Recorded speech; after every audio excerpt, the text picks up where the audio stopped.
My name is Sophia Devereaux.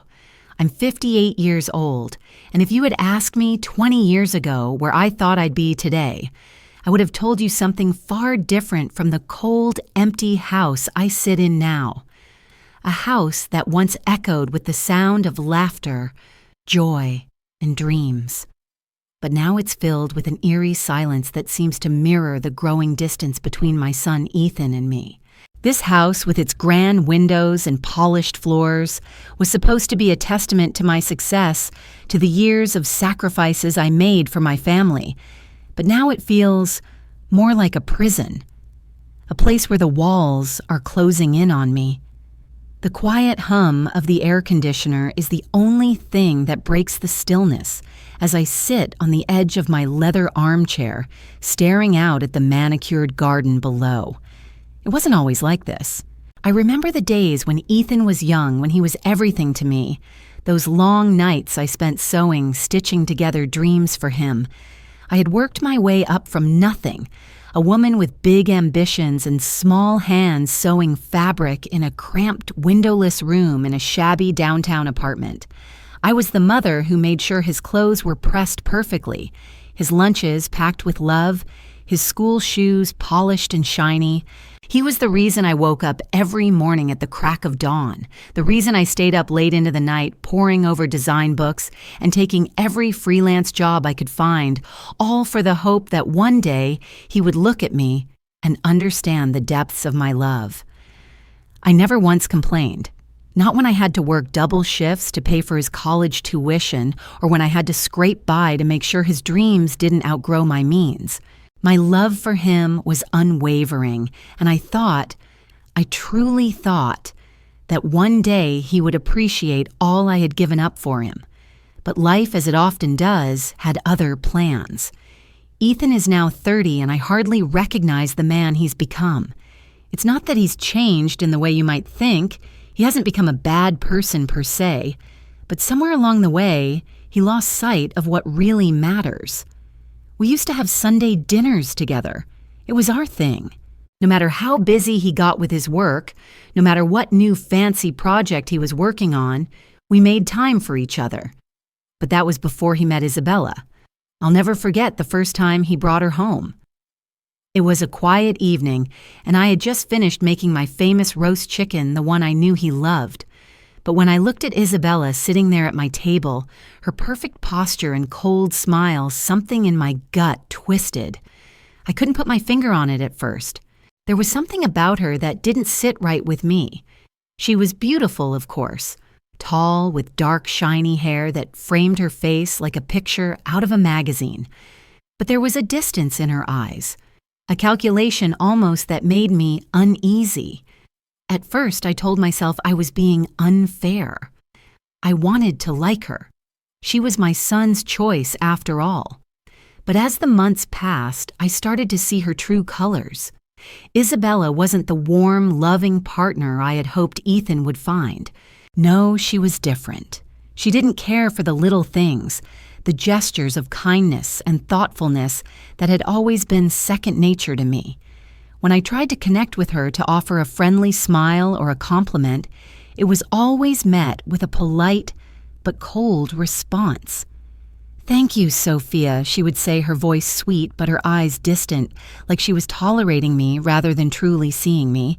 She was the kind of woman who, without saying a word, could make you feel as though you didn't belong in your own home. And Ethan, my sweet boy, my baby, began to change too. At first it was subtle. He would stop by less often, his visits shorter, always with excuses that seemed plausible at the time. "I've got a big presentation coming up," he'd say, looking at me with that same smile he used to wear when he was young, the one that could melt my heart in an instant. But it wasn't just work. It was her.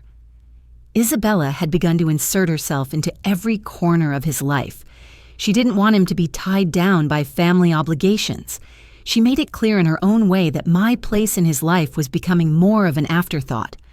At first, I pushed back. I tried to make him understand, to remind him of all the years I had given up for him, all the nights I stayed awake worrying about his future. but he seemed so eager to please her to make her happy that he didn't seem to notice how much he was hurting me. It all came to a head one chilly evening when I sat across from Ethan and Isabella at dinner. The conversation, once easy and filled with laughter, now felt like walking on eggshells.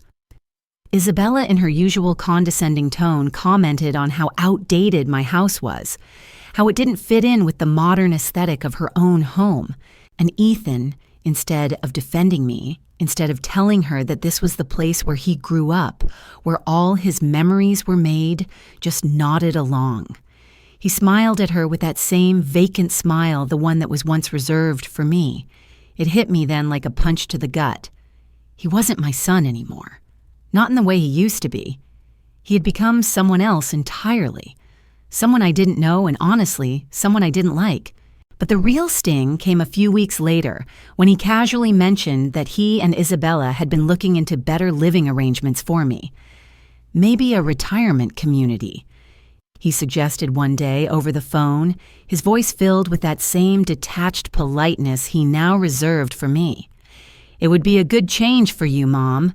You know someplace with more people your age where you'll get the care you need." I could hear the finality in his voice, the way he was no longer asking for my opinion, just telling me what he thought was best. I felt my heart drop to the floor. My home, my sanctuary, my life. He wanted to take it all away from me.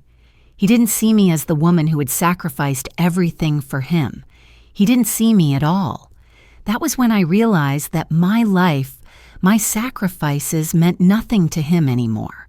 The man I had worked so hard to raise the boy I had given everything for had become a stranger to me. And with that realization, something inside me snapped.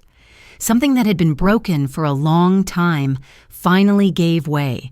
I could no longer stay silent, no longer play the role of the loving mother who always gave and never asked for anything in return. Something was going to change, and it was going to be me. Now as I sit here in this cold, lonely house staring out at the garden, I wonder where it all went wrong. How did I go from being a woman full of dreams and ambition to someone whose own son looks at her with indifference? The answer, I think, is simple. I gave too much. And in the end, I lost myself in the process. But not anymore. The distance between Ethan and me grew steadily over the next few months. At first, I tried to convince myself that it was just a phase, that it was the stress of his career and his new marriage that was making him distant. But deep down, I knew something had changed in him, something that couldn't be blamed on external pressures alone. It was as though the man I had raised had disappeared, replaced by someone colder, more detached. Isabella had woven herself so tightly into the fabric of his life that I no longer recognized the threads that connected us. Ethan began showing up at my house less and less, and when he did come, it was always with Isabella by his side, as though she were the one he was more concerned about than the woman who had raised him. I couldn't shake the feeling that every time he walked through the door, I was watching him slip further away. It wasn't just the physical absence, it was the emotional distance that had begun to seep in. The spark in his eyes that used to be there when we spoke, that warmth that only a son can give his mother, had dulled, replaced by a polite indifference. One afternoon, a few weeks after I noticed this change, I invited them both over for lunch. I thought maybe I could break through the wall that had been slowly building between us, try to reignite the connection we once shared. I spent hours preparing the meal, a roast with all the fixings, the way I knew Ethan liked it. I laid the table carefully using the fine china that had been passed down from my mother, hoping that the familiarity of our old family traditions would remind him of better times of the love that had once been so tangible between us. But when they arrived, it was as if they were both playing roles. Ethan barely acknowledged the effort I had put into the meal, while Isabella's sharp, calculating eyes scanned the house as though she was evaluating its value, mentally, assessing the space, as if it were just another object to be appraised. Her smile was as cold as ever, and every word she spoke was laced with a polite but unmistakable condescension. "This is lovely," she said, but the tone of her voice made it clear she didn't mean it. "But don't you think it's time to downsize? I mean, it must be a lot of work maintaining a house this big at your age." I felt my face flush with indignation, but I kept my composure. "I'm perfectly capable of maintaining my own home, thank you," I said, trying to sound more confident than I felt. But inside, a storm was brewing. I had spent years building this life, making sacrifices so that Ethan could have everything he ever needed, everything he ever wanted. And now here was Isabella dismissing it all with a single offhand comment. Ethan, as usual, said nothing. He just sat there, his face unreadable, his fork absent-mindedly moving the food around on his plate. I could tell he wasn't really eating. He was just going through the motions. I wanted to scream at him to demand that he defend me, to tell her that this was my home, that I had worked for everything here. But instead, I kept quiet, feeling the years of suppressed frustration rise up inside me, choking me. As the lunch progressed, the tension in the room grew thicker. Isabella continued to make subtle remarks about my home, about the old-fashioned way I decorated, about the lack of modern amenities. I could feel my grip on the situation slipping. Each passing minute felt like another blow, another small cut to the woman I had once been.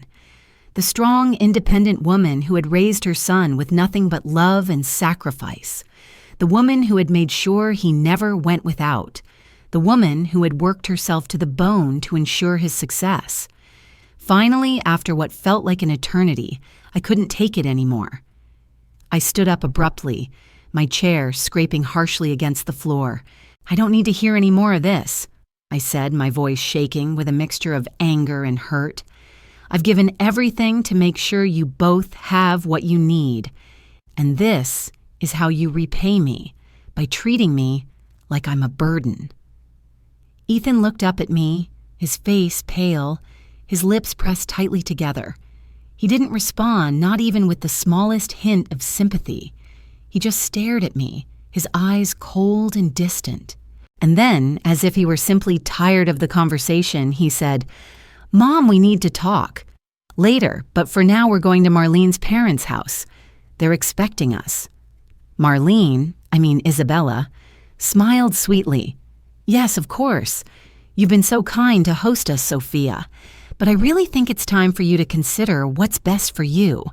Maybe a smaller, more manageable place, somewhere more appropriate for someone your age." I was stunned, speechless. I hadn't even realized how far they had gone in their plans to help me. It wasn't about concern for my well-being. It was about control. It was about them deciding that my life, the life I had built for myself and my son, was no longer of value, and that hurt more than anything. After they left, I stood there in the empty house, surrounded by the remnants of the meal I had made with so much care. The walls seemed to close in on me. The silence was deafening. It was as though everything I had worked for, everything I had sacrificed, was crumbling around me. And for what? So that they could have more, so they could enjoy their lavish lifestyle, while I was pushed aside, forgotten. The weeks that followed were a blur. Ethan's visits became less frequent, and when he did come by, it was always with Isabella. They would rush in, barely acknowledging me, and then rush out just as quickly. Their conversations were full of plans. Plans for their new house, plans for their future. It was as if I had become an afterthought. And worse, every time they left, I couldn't shake the feeling that they were plotting my exclusion from their lives, preparing to erase me completely. I began to notice little things. Ethan's comments about how my house was too big for me now, or how it was too expensive to maintain. They weren't just suggestions anymore. They were directives. One day, as I was sitting at my kitchen table, sipping my tea and trying to make sense of it all, Ethan called. His voice, once warm and familiar, now felt hollow, like a stranger was speaking to me through the phone. "Mom," he said, his tone distant. "I think it's time we talk about selling the house." My heart sank. I didn't need to hear the rest of his words. I knew what he meant. He wanted me out. He wanted to sell everything I had worked for and move on with his life, as though I no longer mattered. And for the first time, I realized that maybe He had already made up his mind. Maybe I was already gone from his heart. The final blow came when he told me that he and Isabella had found a lovely retirement home where I could stay. It would be better for me, he said, more suited to my needs. I could feel the weight of his words pressing down on me, suffocating me. It wasn't a request. It wasn't a suggestion. It was an ultimatum. I was no longer a mother in his eyes. I was a burden, a nuisance. I hung up the phone that day with a sense of finality. The son I had loved, the boy I had sacrificed everything for, was gone. He'd been replaced by someone who no longer saw me as a mother. No, I was just an obstacle to be removed, a liability that needed to be disposed of. And that more than anything broke me. But it was also the moment I knew something had to change. I couldn't keep living this way. I couldn't keep being treated as though I were invisible. I had spent years sacrificing for him, and now it was my turn to take control of my life. If Ethan and Isabella thought they could push me aside, they were in for a surprise. I wasn't going to be the weak, desperate woman they wanted me to be. I was going to fight for my dignity. And so I began to plan. Quietly, silently, I started taking the steps to reclaim my life. The first thing I did was start gathering evidence. Every insult, every manipulation, every moment of neglect. I kept records of their words, their actions, and their plans. If they thought they could take everything from me, they were wrong. I wasn't going down without a fight. I would show them who I really was. I can still remember the exact moment when everything changed, when I finally reached the point of no return. It was a Thursday afternoon, just a few days after my conversation with Ethan about the retirement home. I was sitting alone at the kitchen table, staring at the empty chair across from me, wondering how it had come to this. How had I gone from being the center of my son's world to a mere afterthought, a woman he was now trying to shove out of his life? The more I thought about it, the more the weight of it all bore down on me. My son, the child I had nurtured and cared for, was no longer the person I thought I knew. He was a stranger shaped by his wife's cold ambition and influenced by a greed I had never seen in him before. And that was when I realized if I didn't take control of my life now, I might lose everything. The weeks leading up to that moment had been filled with dread. Each phone call from Ethan, each visit that became more of a formality than a connection, was another reminder that I no longer mattered to him. The house, my home, which I had poured my heart and soul into, was now just a pawn in their hands. Every little comment they made about downsizing or moving to a more manageable place felt like a nail in the coffin of the life I had built. I had given up everything for him, for us, but now all that sacrifice was being treated as nothing more than an inconvenience. But it wasn't just the house that was at stake.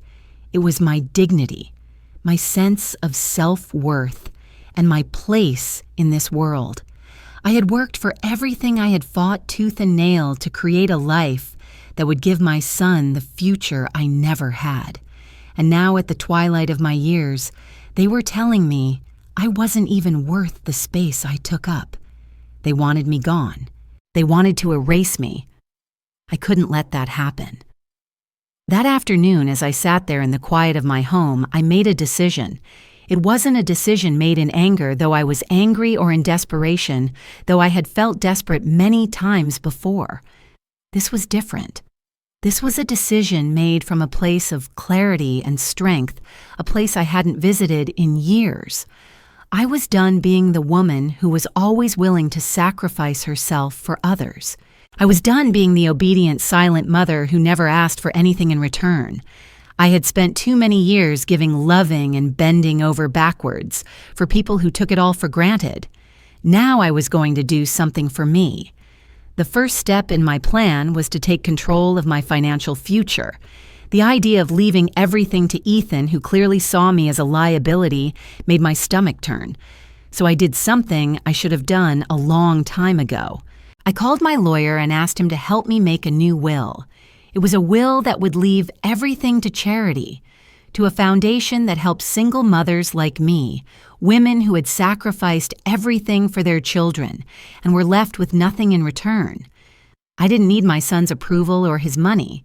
If he was going to treat me like this, he didn't deserve anything I had worked for. The more I thought about it, the more empowered I felt. The decision was mine and mine alone. But I wasn't going to stop there.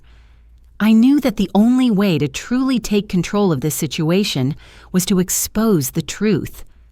For months, I had been gathering evidence of Ethan and Isabella's behavior, their manipulation, their disrespect, their complete disregard for me. I had kept every text, every email, every phone call. I had started recording conversations, both the ones I overheard and the ones I had with them directly where they spoke about me like I was an old, useless object. They had no idea that I was documenting everything. They thought they had me cornered, that I was too weak to fight back. But I wasn't weak. I was stronger than I had ever been in my life. I spent the next few days compiling everything into a neat, organized file. I couldn't help but feel a sense of satisfaction as I reviewed the documents, the photographs, and the recordings.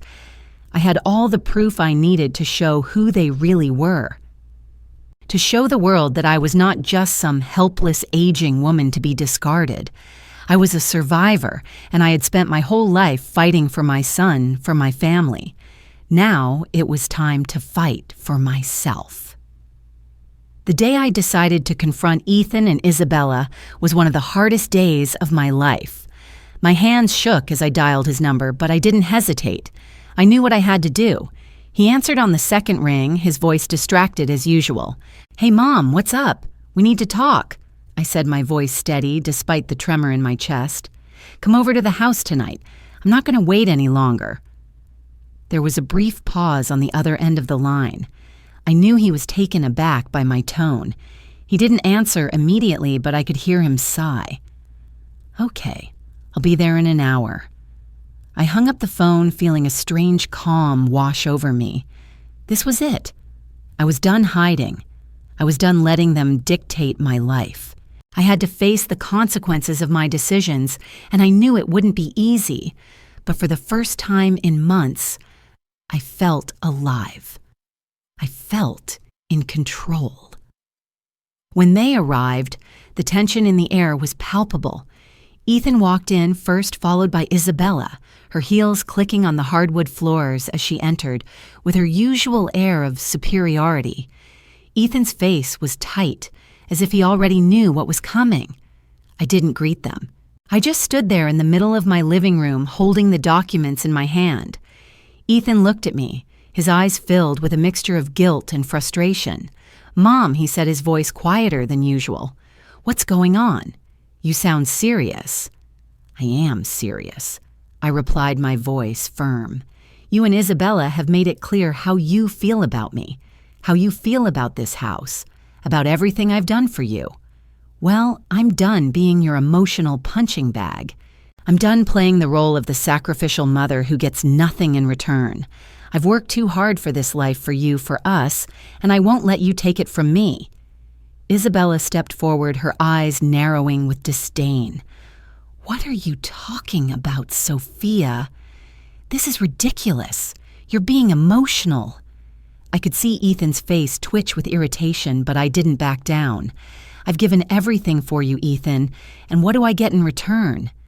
You want me out of my own home. You want me to disappear. Well, it's not going to happen. I've made a new will.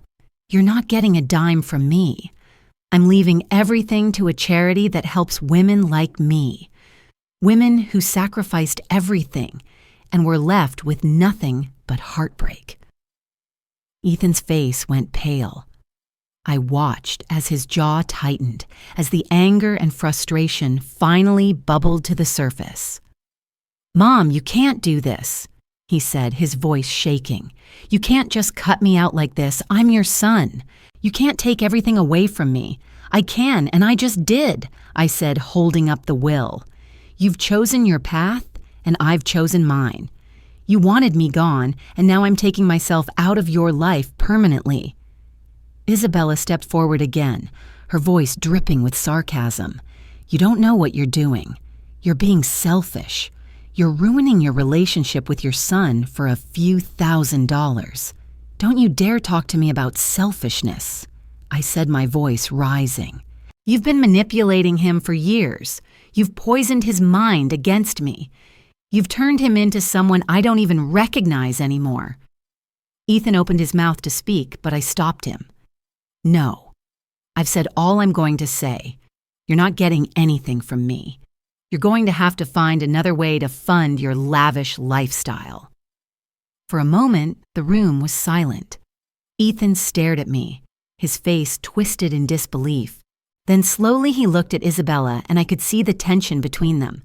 He was starting to realize the full weight of what I had done, and it felt good. It felt empowering, because for the first time in years, I wasn't afraid. I wasn't going to let them walk all over me anymore. "I'm done," I said, turning toward the door. "You two can leave now. I don't want to see either of you again." As they stood there, frozen in shock, I walked away, the weight of my decision settling into my bones. I was free. Finally, free. I didn't know what the future held, but I knew one thing: I had taken control of my life, and I wasn't going to let anyone take that away from me again. The days after I made my decision were filled with a strange combination of relief and apprehension.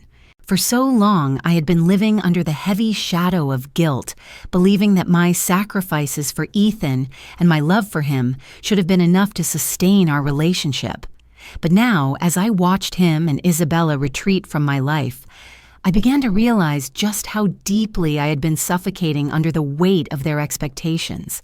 I had spent years clinging to the hope that someday Ethan would see how much I had given him, how much I had sacrificed to give him the life he had.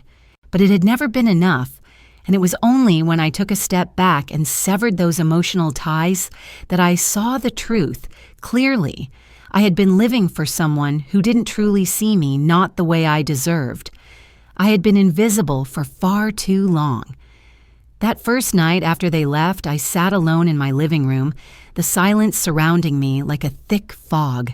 My house, once a place of warmth and laughter, now felt like a mausoleum. It was empty, echoing with memories of better times, but even those memories no longer brought me comfort.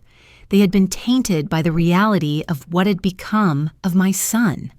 I had to remind myself that I wasn't alone, that I still had my dignity and my future.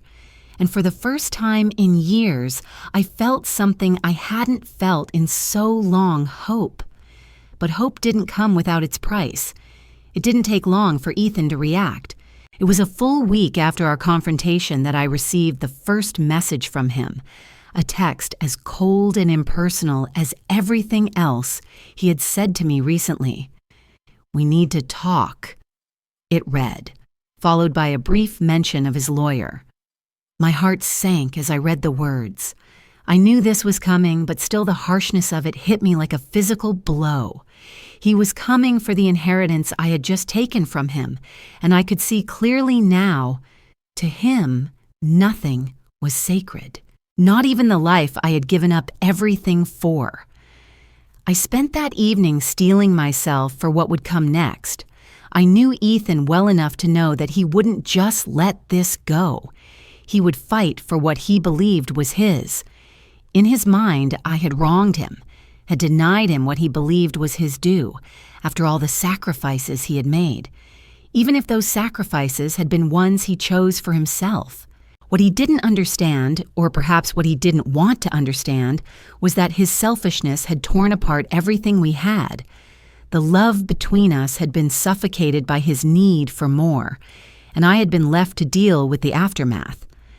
My decision to leave him nothing wasn't out of spite. It was out of self-preservation.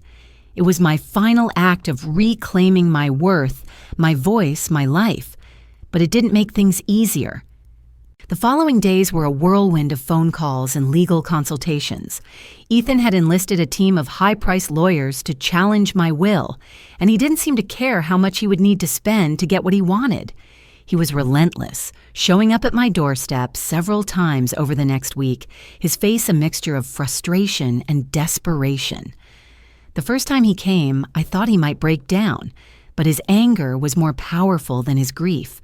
He stood there outside my front door demanding that I reverse my decision. He told me that I was being unreasonable, that I was ruining our family. But he couldn't understand that there was no family left to ruin. He had chosen Isabella over me long ago, and now he was reaping the consequences of that decision. The second time he showed up, I was prepared. I didn't open the door immediately. I stood there behind it, my heart pounding, but my resolve firm. I had already seen the man my son had become, and there was no turning back. When I finally opened the door, I was met with his piercing gaze filled with anger, confusion, and perhaps even a trace of hurt. He wanted me to change my mind, but there was nothing to change. I had made my decision. "You don't have to do this, Mom." He said, his voice a little softer this time, though the frustration still lingered. "We can work this out. We can figure something out. You're not alone. You never were." I shook my head, my eyes locking onto his. "No, Ethan. I am alone, and I've been alone for a long time now. And I have to tell you, I don't think I can keep doing this. I can't keep giving you everything when you don't even see me. You've stopped seeing me for who I am.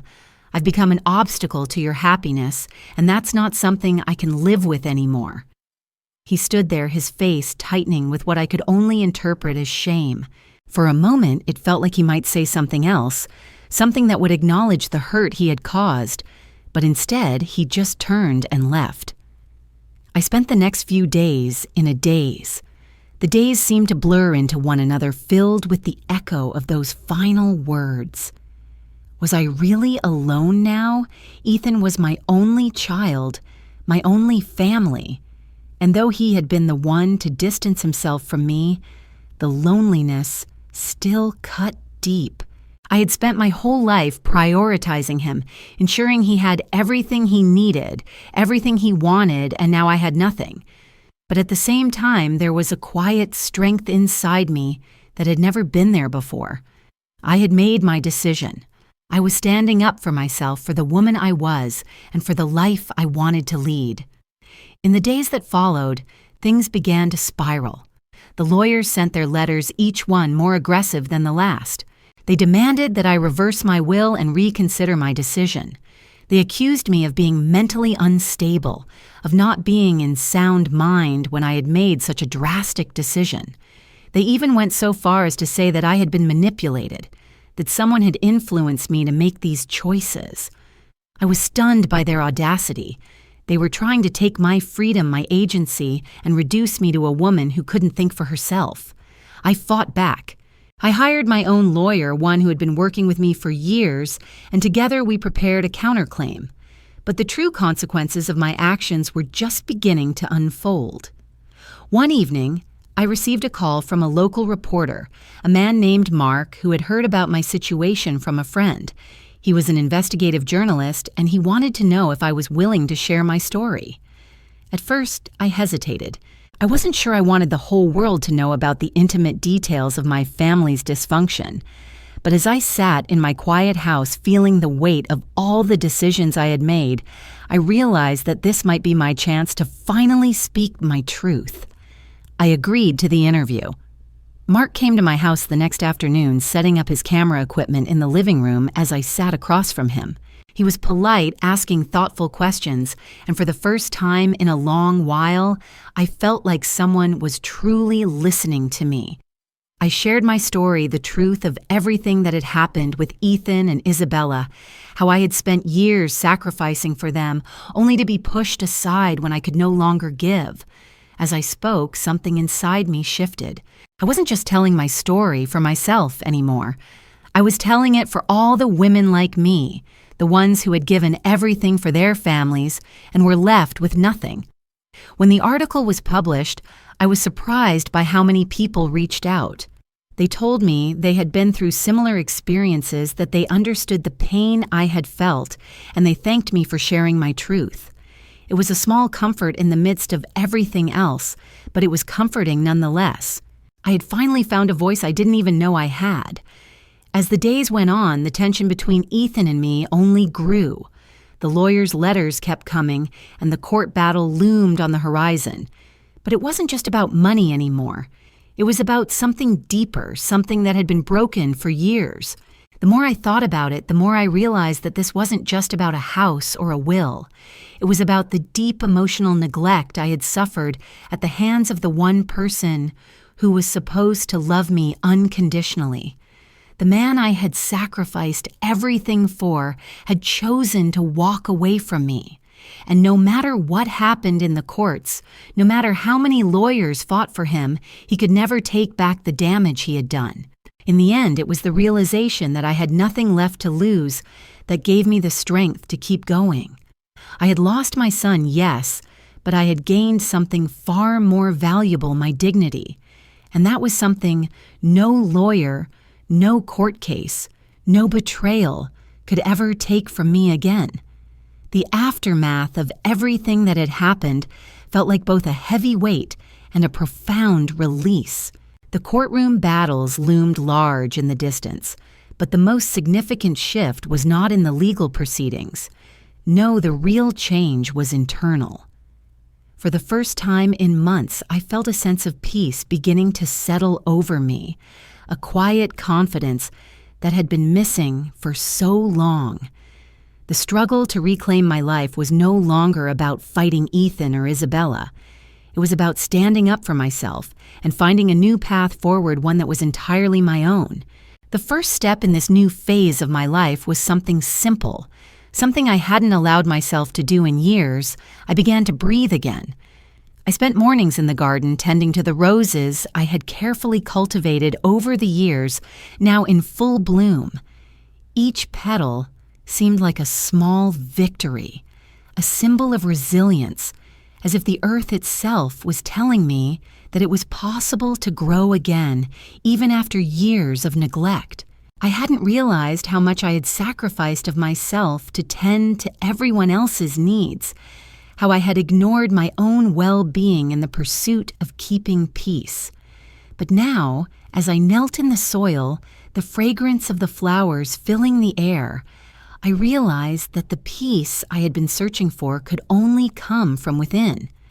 I also started to reconnect with the parts of me I had buried under the weight of motherhood. Art had always been a passion of mine, but somewhere along the way, it had been forgotten. I took out the paints and brushes I had collected over the years, the ones gathering dust in the back of my closet. There was something cathartic about it.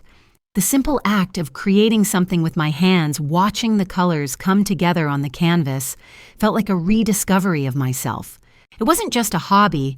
It was a form of healing, a way of channeling the pain and betrayal I had experienced into something beautiful. I wasn't just making art. I was making my life into something worth living again. The change wasn't instantaneous. There were still nights when the weight of everything pressed down on me, when I couldn't help but wonder what had gone wrong, where I had failed as a mother, and why Ethan had chosen to cut me out of his life. There were moments when I would sit by the phone waiting for it to ring, hoping just for a moment that he might call. But those moments became fewer and farther between. And eventually, I realized something crucial. I wasn't waiting for a call anymore. I wasn't waiting for anyone's approval. I was no longer dependent on anyone for my happiness or my worth. It was around this time that I received a letter from the local newspaper. I had almost forgotten about the article Mark had written, the one where I had shared my story of betrayal and emotional abuse. When the piece had been published, I had expected a small ripple in the community, perhaps a few comments here and there, but I had never imagined the impact it would have. The article had sparked a larger conversation, one that reached beyond my own experience. It had resonated with women across the city, and some of them had reached out to me sharing their own stories of emotional manipulation and familial neglect. Many of them had been through similar battles, had sacrificed everything for children or husbands who never appreciated them, never saw their worth. I felt a deep sense of connection with these women, even though I had never met them.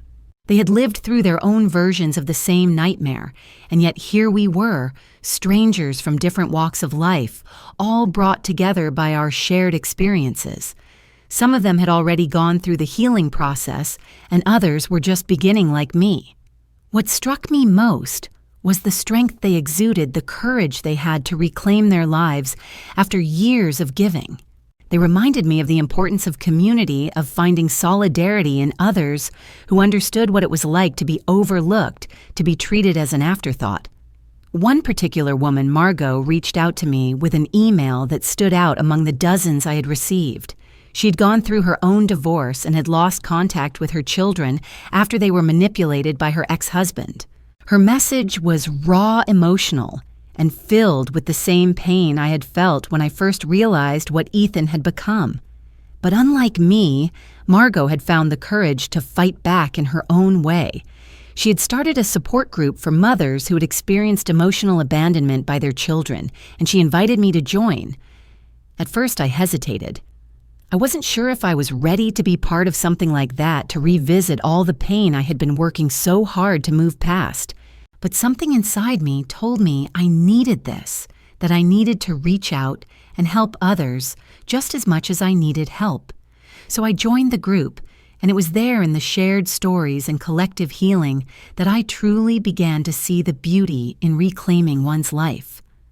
It wasn't about forgetting the past or pretending it hadn't happened. It was about owning it, accepting it, and moving forward with strength and dignity.